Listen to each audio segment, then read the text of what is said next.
Ebitabo okutuula ebigezo yatandikira mu ggwanga lya America mu ssaza lya New York, wabula nga kati enkola eno esaasaanidde amawanga amalala nga ne Uganda mw'ogitwalidde. Enkola eno egamba olumala okuva ku ttendekero gy'obeera obanguliddwa na toddamu n'osoma omwaka gumu, okakasibwa nti ofuuse omubazi w'ebitabo omujjuvu era nga bye bigezo ebyafulumiziddwa olwaleero.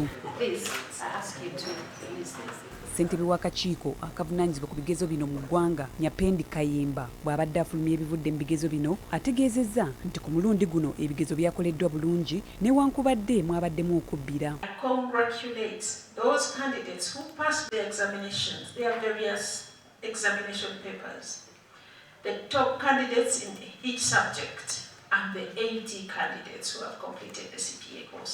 Pulezidenti w'ekibiina ekigatta ababazi b'ebitabo bw'abadde akwasibwa ebitabo bino ategeezezza nti eggwanga lyetaaga abayivu mu kubala ebitabo. Abantu bakyali batono nnyo ababalizi b'ebitabo. Twetaaga okubeera nga tufuna abantu bangi kubanga emirimu gye tukola girimu okuteekateeka ebikwata ku makampuni, ku mabizinesi n'engeri ki okulabulamu abantu abakulembera amakampuni ago mu ngeri ki gye bateekeddwa okutambuzamu emirimu gyabwe.